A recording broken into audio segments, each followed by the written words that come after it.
Hey, how's it going, everybody? Charlie Wilson here, aka Sinister Charlie. Welcome back. Microphone goes up here. Hey, so we've got some more Fat Electrician.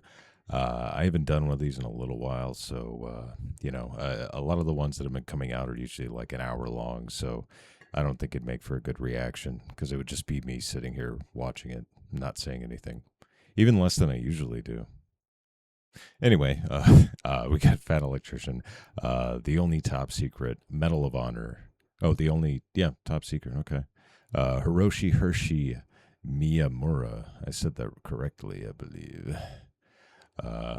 Anyway, we're going to like it. Let's get into it. This sounds interesting.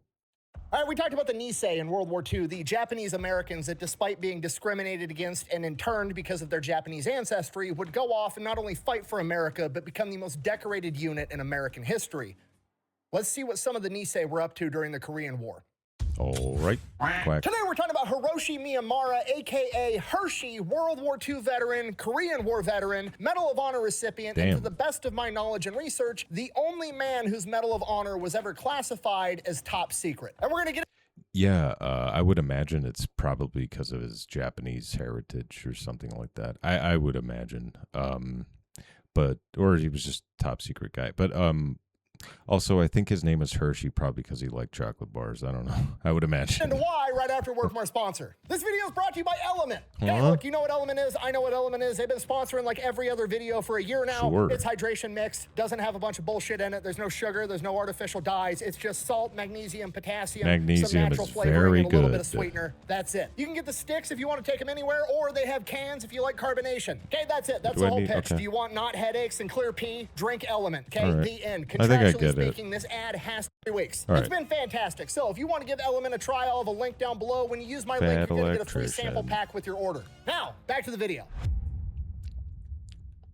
Terrible chocolate. Our story begins October 6, 1925, when Hiroshi Miyamura is born in Gallup, New Mexico. He is one of 7 kids. He's the oldest son. He's got 2 brothers and 4 sisters. His parents had migrated to America from Japan because his father, who was from a very wealthy, upstanding family, decided that he was going to get married for love and not status, and married a woman that was beneath his class, and it caused a huge rift in the family, so they moved to America. They came here with nothing. They worked their asses off, eventually got enough money to start their restaurant. They had 7 kids. They embraced being American, and they raised their kids with the same values. Growing up, Hershey had a pretty normal childhood. The only real thing he ever struggled with was not a lot of people could pronounce his name, Hiroshi Miyamura. So in 6th grade, his teacher, who just legitimately could not bring herself to say the word Hiroshi for some reason, just started calling him Hershey, and the nickname stuck. Timothy. I was wrong. Present. Thank you. The other problem he had was he was kind of a runt. He was a small kid. He always wanted to play football, but he was so small the coaches wouldn't even let him play. So he went off and did well in track and boxing. So things are going great. His family migrated here from Japan. They started a business. They worked their asses off. They're raising successful kids. They're achieving the American dream. But then when he's in high school, Japan attacks Pearl Harbor. And then pretty much immediately FDR steps in or wheels in and issues Executive Order 90. Was he in a wheelchair at that point? I guess. I don't remember. I wasn't around back then. 6-6. Execute Order 66. Which, if you don't know, is basically the American government steps in and tells all of the Japanese Americans, hey, you're going to have to go live in an internment camp for all of World War II. If you have a job, you got to quit. If you have a business, you have to abandon it, lose your house, lose your entire life, go sit inside of a military internment camp. So it's kind of looking like that's what's going to happen to Hershey and his family. They're going to lose the restaurant. They're going to have to go live in an internment camp. Life is going to suck. But then Gallup, New Mexico had their city council and their mayor write a letter and send it to Congress and the president demanding that they not intern their Japanese citizens because those are Americans, and it actually worked. So despite FDR and his best efforts, Hershey and his family get to go on living a pretty normal life. Buh, you always badmouth FDR. He's one of the greatest presidents in American history. Buh. No, he isn't. He's literally the closest thing America's ever had to a dictator, okay? He's the only president to serve more than 2 terms. He served 4 terms and had to die to get removed from office, just like a dictator. In 1933, he forcefully confiscates all of America's gold at $20 an ounce, and then in 1934, after he's confiscated all the gold, they passed the Gold Reserve Act saying that gold is now worth $35 an ounce. He interned hundreds of thousands of Japanese, German, and Italian Americans with no due process. During the Great Depression, he ordered farmers to burn their crops while people were starving so that he could artificially inflate the crop value. Because, you know, that's good for the economy. Who cares if people are starving? And then when the Supreme Court stepped in and said that that was unconstitutional, he turned around and threatened to pack the Supreme Court if they didn't pass his policies. He created Social Security, which, unpopular opinion, is a giant fucking Ponzi scheme. He created the NFA because he doesn't like the Second Amendment, and then somehow he gets credited for ending the Great Depression when most economists and historians all unanimously agree that his policies prolonged the Great Depression and it was World War II that pulled us out. So no, I don't like FDR. I have my reasons. Well, there you go, I guess. I have no strong opinion one way or the other. It's been so long, I don't. I'm sorry. I probably. Quit interrupting my story. Wow, dodged a bullet there, huh? Anyways, Hershey goes on, graduates high school, and immediately tries to enlist in the United States military because that's what everybody's doing. He's an American. He wants to go off and fight for his country just like everybody else. So that's what he does. In 1942, he goes off and tries to enlist in the United States military, and they inform him that he is classified as 4C, which means he is an enemy alien and he is not allowed to serve in the United States military. So that kind of sucks, but then, like a year later, he receives a draft notice. What Hershey didn't know is while he was being classified as an enemy alien, the United States Army was working on propping up the 442nd Infantry, which was a segregated unit that was almost exclusively made for the Japanese Americans that had been born in America, also known as the Nisei. I did a whole video on it, but if you haven't seen it, basically these guys would go on to prove not only are they 100% Yeah, I must have seen this video before. 100% Americans, they're some of the biggest badasses to ever walk the face of the earth because they went on to be one of, if not the most decorated combat units in American history. And now that that's up and running, they could use him. So Hershey officially gets inducted into the United States Army on January 13th, 1944. He goes off, does basic training in Florida. He is then sent to Camp Shelby in Mississippi for advanced infantry training. After that, they're getting ready to go to war. He's kind of excited. They pull him into a room. They interrogate him, trying to make sure, you know, one last check to make sure he's not a spy or a traitor of some kind. During that interrogation, check his credit score. I quote, "I don't consider myself a Japanese from Japan. I classify myself as an American from New Mexico." Then, as everybody else that he just graduated infantry school with is getting sent off to their units, he and like 5 other dudes get pulled off to the side and are informed that they are all 18 or 17 and you have to be 19 to go overseas. Really? They don't get to go yet. What? So instead, they send them off to more training. I think now you can be 17 and join, but I guess you have to wait till you're 18 to go overseas. I'm not sure if that's might not be the case. I don't know. I joined the Navy when I was 19 and I went to boot camp at 20, so I don't know about that. I know you can join at 17 though.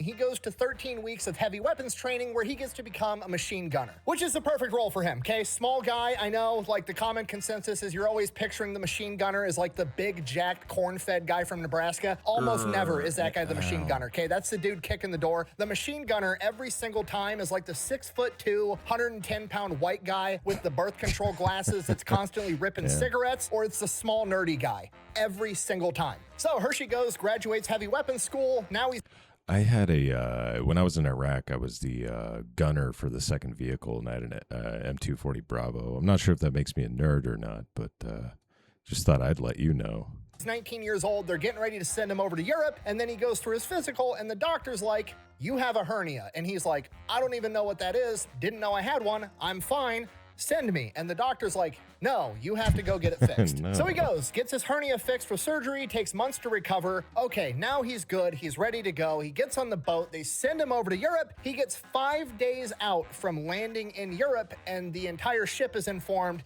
that Hitler has just surrendered. He died. Oh, well. Immediately, the rumor goes around that this ship's going to whip a U-turn and they're going to head off to the Pacific, but that never actually happens. They go into Europe. He then spends a period of time basically doing guard duty at German POW camps. Then he gets orders, pack your shit up. We're sending you to the Pacific. He's like, sweet, okay. Starts packing his stuff up, starts getting ready, takes a couple of days, and then...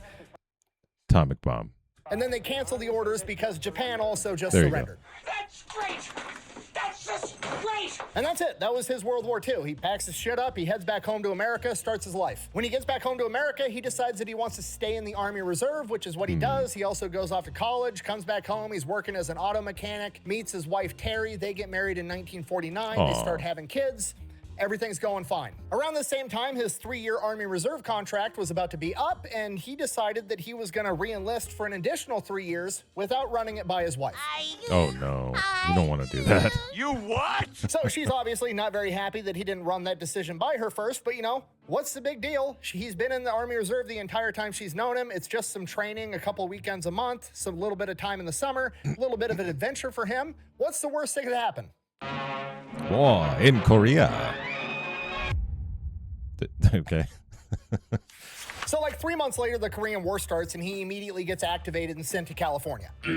Obviously, Terry, his wife, is upset. He's like, babe, it's not that big of a deal. I have experience. I was in World War II. I've been doing this for years. They're probably sending me to California to just train new recruits. I'll be safe. It'll be fine.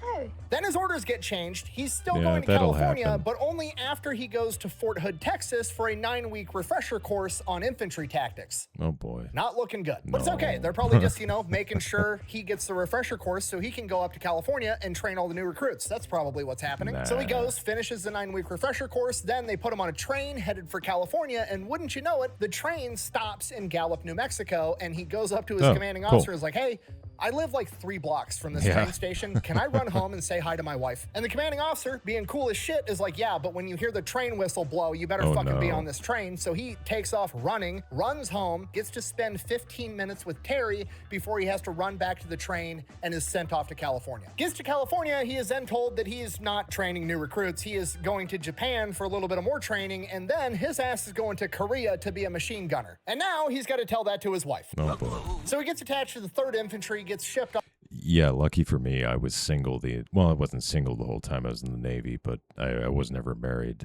so I didn't have to explain all this crap. Off to Japan, he's I just training went with his places. unit, and while he's there, he meets another machine gun section leader, a sergeant by the name of Joe Anello, and they become best friends. They finish up training, they get shipped off to Korea, and they go straight into combat. First time Hershey sees combat, he's ordered to take his machine gun section up onto a ridge that's overlooking the Yalu River. Once he gets up, they're ordered to dig in and hold that line as long as they possibly can. It's 18 guys, Hershey included, and they are dug in on this ridge overlooking this river, and across the river, he can just see hundreds of enemy tents. This is their whole staging area, and this river is where they got to try to hold this line. That night at midnight, they hear a bunch of bugle calls going off and what he describes as trash can lids being smacked together before hundreds of wet commies just come storming up Wet this ridge commies. trying to get him and his guys. Hershey and his guys just get completely overwhelmed by the sheer number of enemies coming at them. He's only got 18 dudes, including himself, and they are sending hundreds his way. They're able to get some air support. They're able to hold it for a little while, but eventually they get overrun and their own air support starts strafing their position as well,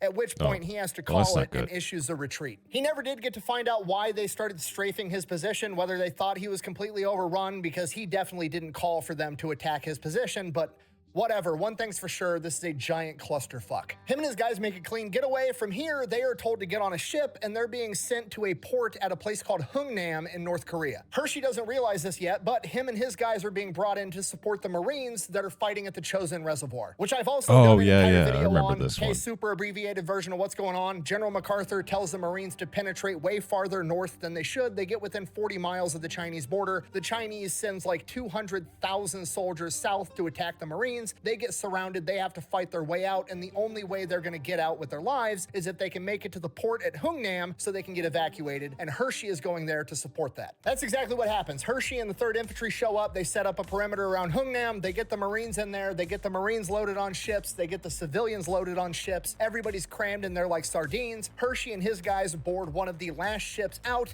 and then they blow up the entire city on their way out to deprive the enemy of nice things. Yeah, as you do. Look at that, huh?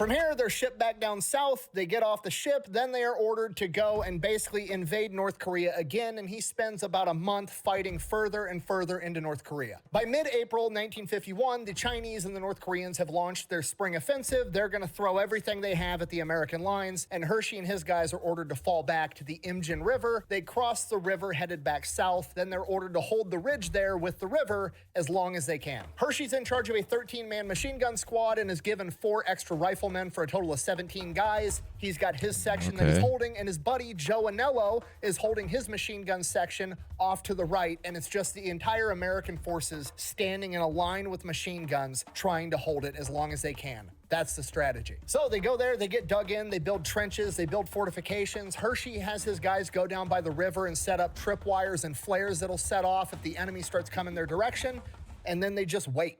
And for a couple of days, nothing really happens. They're just up there on this cliff face, hanging out in a trench, freezing their ass off the entire time. Well, that's generally how it goes in the military. You're just waiting for something to happen. But then, around midnight on April 24th, 1951, he hears it again. Bugles, trash can lids, yelling, and he's like, fucking here we go. A couple of minutes after that, the Chinese hit the trip flares, light up the battlefield, and Hershey issues the order to light them up. And within a couple of minutes, his machine gunner looks at Hershey and says, it's too hot here, I'm gonna leave. And Hershey's like, what the fuck? And the dude just leaves. He abandons his post. So Hershey mans the gun himself by himself, which is a two-man job. He then proceeds to engage this enemy wave by himself. I hope that guy got thrown in prison. That's ridiculous. With his machine gun until the gun jams because he doesn't have an assistant gunner helping him feed ammo when it's midnight and he can't see shit. He's looking out of this machine gun nest. There's 10 guys left running right at him. He's not going to be able to unjam this gun in time, so he grabs his M1 with his bayonet, leaves the machine gun nest, and engages 10 enemies by himself, and proceeds to kill all 10 of them in close quarters combat with his rifle and bayonet. He then, with a lull in the battle, runs to his second machine gun position. When he gets there, the machine gunner's fucking gone, and there's some riflemen there holding the position. He looks at the riflemen and is like, where the fuck is the gunner? And they're like, I don't know. Where did everybody go? I have no idea! He later found out that they decided to fall back after a grenade made it into their machine gun nest, but he doesn't know that right now, so he remans the gun and continues engaging the enemy. They continue fighting, we don't know how long, but Hershey describes it as, quote, quite a while. Which, under these circumstances, could have been 5 minutes or it could have been 5 hours. We have no clue. Eventually, Hershey comes to the realization they're about to be completely overrun. They can't stop them all. They're able to penetrate around the perimeter. Eventually, they're going to be completely surrounded any minute. And this is where Hiroshi Miyamura makes the decision that he's going to order all of the rest of his men to retreat, and he's going to hold back the enemy while they do so. And that's exactly what he does. The last time his men saw him, they were making their retreat as they watched Hershey engage wave after wave of enemy soldier with his machine gun, his M1 bayonet, and grenades.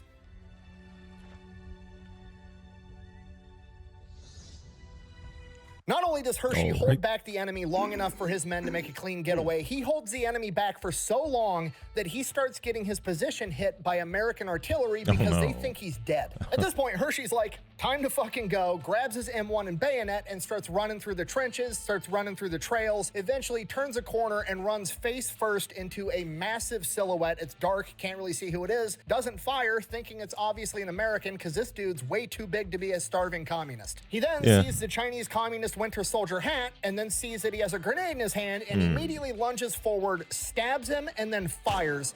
When he fires, he stumbles back and falls flat on his back. He then feels the grenade hit his leg and he kicks it back towards the guy. It blows up. He takes shrapnel to his leg, but he doesn't know that yet. Jumps back up and starts running towards American lines this guy's as fast so as cool. he can. He's making his way there. He makes it like 500 yards and he sees an American tank off in the distance. So he starts running towards this tank because obviously that's going to help in this situation. And as he's making it there, he gets a couple of yards away and runs into a barbed wire entanglement in the darkness. He's tangled up in this barbed wire. He's getting all cut up. He's screaming and yelling and waving at this tank, but the tank motor's on. They can't hear him, and they rumble off. In hindsight, he said that was probably a good thing because he was an Asian guy on the wrong side of the barbed wire. They might have just shot. I keep forgetting. Yeah, this is the 50s. Yeah, probably. Regardless, he gets himself out of this barbed wire, doesn't know what to do. The entire battlefield's completely overrun with enemy soldiers. They're everywhere, so he just finds this little gully, lays down, and tries to hide. He's laying there for about an hour. It starts to get light out, and then he keeps laying there, He's hearing footsteps. He's hearing enemy soldiers talking, and then eventually it gets quiet for a little while, and he's like, okay, maybe they moved on. Might have made it through this. And then cutting through the silence, he hears in perfect English, "Get up, you're my prisoner now." Okay. Oh no, you don't. So he this doesn't seem like it's going to be very good, does it? Something about either Japanese or Chinese prisons. I don't know. Let's playing dead. He turns around, he looks. It's a Chinese officer that's somehow speaking perfect English, but Yeah, that he is follows weird. his commands. He turns over his weapon, and then they start marching him to God knows where. He's definitely feeling his leg wound now. He's limping. They march him back to his old position, and there is like 40 to 50 dead enemies laying on the field where he made his last stand. They keep marching. They go past his original position. There's more dead guys. We would later find out that it was confirmed by Allied forces that had retaken this area, and he was officially credited with killing over 40 enemies, Good 10 of which was Lord. in hand-to-hand combat with M1 Grand and bayonet. Yeah, I stabbed a man in the heart. I saw that. Brick killed a guy. They keep going past those positions. They keep marching him further and further into enemy territory when they finally link up with another unit and they throw him in with 8 other POWs that are Americans, and everybody's wounded. And in Is one of them going to be his friend? that group of 8 other POWs, wouldn't you know it, one of them is Joe Anello. There you and go. He is jacked Of up. course. He's been shot in the legs. He's been hit with a grenade. He is not doing good. He can't even walk on his own. Hershey, even though he's also jacked up, starts giving first aid to all the other men the best he can with what little he has. And then after a while, the interpreter, the Chinese guy that for some reason speaks perfect English, comes back up and says, hey, here's the deal. We don't have enough prisoners to send you guys back to an actual POW camp yet, so you're just going to follow our infantry until we capture more prisoners, and then once we have enough, we'll send you marching back to a POW camp in North Korea. So they do what they're told. It's the only thing they can do. They get up and they start following this enemy infantry battalion as they try to penetrate further into American territory. The problem is Joe Anello, his best friend, can't walk. So Hershey carries him for 10 miles. Obviously, Jesus. carrying another grown man for 10 miles is a task in that of itself, but doing it with a leg wound you also have is virtually impossible. And as much as Hershey tries, he just can't manage to keep up with the rest of the formation. And then eventually the interpreter comes back and tells him, leave him where he's at or I'm going to shoot both of you. Ooh. And before Hershey can even think to decide what he's going to do in this situation, is he going to try to fight and save his buddy against a whole infantry battalion? Is he going to leave him? Is he going to argue with him and wind up getting both of them shot? And before he can make a decision, Joe looks at Hershey and says, it's fine. Leave me. You did everything you could. And Hershey is forced to leave his best friend to die. From That's here, pretty Hershey rough. is in the rear following this enemy infantry unit as they conduct combat operations for 2 weeks straight until they gain enough POWs to transfer him to a different unit and have him shipped to a POW camp. And during that 2 weeks, they do not feed him or render any medical aid whatsoever. After that 2 weeks, they finally get enough POWs that they are going to hand them off to a different unit and march them 400 miles further into North Korea, where there will be a POW camp. The officer that they're handed off to also speaks English, and he makes sure that each one of the POWs gets this sack that basically looks like a big tube sock, and inside that sack is rice and ground up barley that they unaffectionately nicknamed bug dust, and the officer informs them that this will be your weekly rations. You will have 1 tube sock of bug dust every week. Here's what you're supposed to do with it. You're supposed to take a big mouthful of bug dust, rinse it down with water, and it'll expand in your stomach and make you feel full. And that's all they have to eat for the next 30 days on their 400-mile forced march through the Korean winter up and down the hilly terrains of North Korea. And that's not even the worst part. The worst part, Dude, I get upset when I don't get a protein shake in, man. Fuck. is that they're not going to give them any actual fresh water, so they just have to get water from puddles, streams, whatever water they can find along the way. And all Hershey can think about is how he was told ad nauseum, whatever you do not just drink the water in North Korea, because in this part of the world, they use human feces for fertilizer, so you're effectively drinking human shit. You will get dysentery and you will probably die. But Hershey doesn't really have a lot of options, so that's what he does. After a month of forced marching, eating bug dust, they make it to their POW camp, which is basically a small village in the middle of bumfuck nowhere, North Korea. And Hershey and 9 other POWs are assigned to a 9-foot by 10-foot hut where they're going to be living. Nothing in it, dirt floor, just 10 dudes in a 9-foot by 10-foot hut sleeping head to foot, shoulder to shoulder the entire time. Around this time, Hershey and pretty much everybody else has still not received any medical aid, and he becomes very aware that he's not gonna receive any medical aid, so he acquires Wondering if he's gonna keep that leg, man. That's fucking nuts. salt and rubs that into his leg wounds to try to prevent it from getting infected. Luckily, that works, and then they kind of get thrown into their POW life routine, and that routine is to wake up every morning. For breakfast, they get a cup, like a literal 1 measured cup of soy milk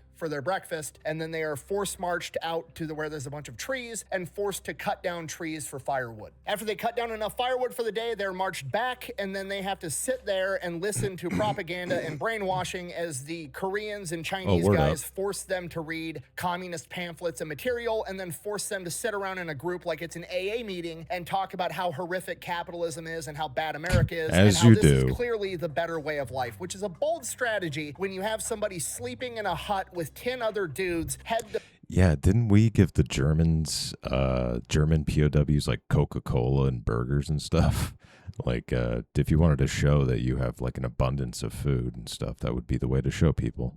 Foot shoulder to shoulder while you're actively starving them to death, being like, you see how much your way of life fucking sucks back where you had a house and a car and a wife and kids and food? Yeah, this is way better. The flavor of Caesar salad. Obviously, Hershey and pretty much everybody else just isn't buying it, but they have to sit there and nod and be like, yeah, no, definitely, this is awesome. Also, don't shoot me. And that is his daily life routine for the next 26 months straight. 2 fucking years he goes through this bullshit. And then one day, a bunch of trucks pull up to the POW camp, and they're like, get your ass on the trucks. And they're like, well, this is it. And all he can think about is like World War II, like, you know, Nazi death trains, like they're sending him off to the kill camp. Game over. But I mean, really, what are you going to do? You want to get shot here now, or you want to get shot at whatever the fuck they got going on at the other end of this truck? Later. So he gets on the truck. They're on the truck for days and days. And then eventually the trucks drive them to a place called Punjang, also known today as the Freedom Village, which is basically the dividing line between North and South Korea. The Korean War is over, and this is where the Americans and the North Koreans exchange prisoners. They get off the truck, they get handed off to the Americans. War's over. The Americans take them, they get them a shower, scrub the shit out of them, trying to get all the lice and infection and nasty shit off of them. They give them food, medical attention, and then they get all the POWs into a barracks, and for the first time in 2 years, he gets to lay down on a bed. And as everybody's laying on these beds trying to come to grips with reality that, you know, holy shit, I made it, this isn't a dream, I'm actually gonna make it back home to America, an officer walks in and calls Hiroshi Miyamura by name and tells him that the general wants to speak with him. At this point, Hershey's shitting his pants, he's thinking he's in trouble. Whatever happened with his men, whatever happened back on the hill 2 years ago, like, he's gonna get in trouble for it. Now he's gonna go to an American jail. At least it'll be better than a North Korean jail, but you know, this still sucks. He's wearing pajamas and slippers because that's all the army gave him, and he walks into this general's office. Also worth mentioning, he's 5'10". He is my height, and he weighs 90 pounds. He has been so thoroughly starved. So 90-pound, 5'10" Hershey walks into the general's office in pajamas, thinking he's about to get thrown in jail. The general of the 3rd Infantry Division then stands up, shakes his hand, and congratulates him, telling him that not only was he promoted while he was in a prisoner camp, he's also being awarded the Medal of Honor. That's Technically, pretty sick. He's already received the Medal of Honor. It's done, it's set in stone, it's been approved, because the last time his men saw him, they told the chain of command that he was engaging overwhelming odds by himself so that they could escape. And when they went back to do the investigation, they found 40 to 50 dead enemies, all credited to Hershey, 10 of which were killed by bayonet. So technically, on paper, Hershey had already been awarded the Medal of Honor over a year ago, but they never recovered his body, so there was still a small chance that he was alive. So the American government issued the Medal of Honor, but classified it as top secret because they didn't want it to go out to the public, because if the Chinese communists found out that this badass dude named Hershey had killed 50 of their guys by himself, they probably would have killed him in his captivity, so it was classified. Hershey's shocked. I mean, he's happy, but he's shocked. He doesn't feel like he deserves the Medal of Honor. In his own words, he was just doing his duty. He didn't think he did anything special. Home to family. From here, his family's notified that he survived and he's going to make it home. He's then rushed back to America on a ship, and it is arranged for him to be the first one to walk down the gangplank of the ship to a crowd of cheering people and his family. He gets formally awarded the Medal of Honor by President Eisenhower. He goes back home to Gallup, New Mexico. They throw a parade. He's a local hero. He finds out that his own town, the same town that was awesome enough to demand the U.S. government not throw his family in an internment camp, also raised over $3,800 in the 1950s to give to him to help start his life back up after being in captivity for over 2 years. That's really cool, and from here, he just man. gets to go back to a normal life. He applies for a job at the local army depot. They never get back to him. him, so he takes a job working at an auto parts store in Gallup, New Mexico. And that's it. He gets to live happily ever after. He's back with Terry. His dad's still around. They end up having 3 kids together. He's raising the kids. He's achieved the American dream, the same American dream that he fought for. But then something amazing happens, because 5 years later, 7 years after he had been captured on the battlefield, he's at the auto parts store stocking a shelf, and he turns around and be his comes friend? eye to eye with Joe Anello. Oh my God. And he turns paper white and That's just says, crazy. "You're dead." And Joe says, "No, I'm not. Thanks to you." And he then tells Hershey that he survived in the wilderness right where Hershey was forced to leave him for 10 days until He's getting all teared up. I'm getting all teared up. That's really cool, man. American forces came back and found him, and he survived. Joe and Hershey then remained best friends for the rest of their lives. Awesome. And everybody actually got to live happily ever after. Hey, happy ending. Thank you for watching. Thank you. Best way to support the channel is go buy some merch. I have maybe a drink shirt. some Echelon. Links for all that's over at thefatelectrician.com. Quack bang out. Hey, hey, hey. Had a happy ending. How about The that? coolest part for me with these videos is that I've done so many now, I'm really starting to see a lot of overlap in them. Like, it's really cool to know so much about the Chosen Reservoir and about the 442nd Infantry Division, and then I learn about somebody incredible like Hiroshi Miyamura, and he just has these cool cameos throughout these major events in histories. Like, he's got a cameo with one of the coolest units in American history, and then he's got a cameo with one of the greatest battles the Marine Corps ever fought, and then he rises and has his moment in history, and I don't know. That's just a cool part to me, the overlap. It's cool. Yeah. See you guys later. Yeah, it was really cool. Everybody's happy. Nobody really died, but eventually they probably did. I was waiting for maybe if there's going to be a clip after. Yeah, there is. Events are going to happen in your life. You don't know why, and you wonder why it happened that way. But eventually, down the road, you're going to find out why it happened that way, and that's usually for the better. I Word up. try to pass on that don't worry about events that you have no control over, because eventually it will work out. Word up. Yeah, there you go. That's why I don't talk about politics. Can't control it. That was a really cool story, man. I'm glad it had a happy ending and I'm not crying. But yeah, man, Korean War, pretty rough. Not a very popular war either. So anyway, that was fun. Thank you very much for watching. Please like and subscribe down below. It does help out the channel. If you got any suggestions for any videos, please put them in the comments. I will get to them eventually. So yeah, thank you very much for watching, and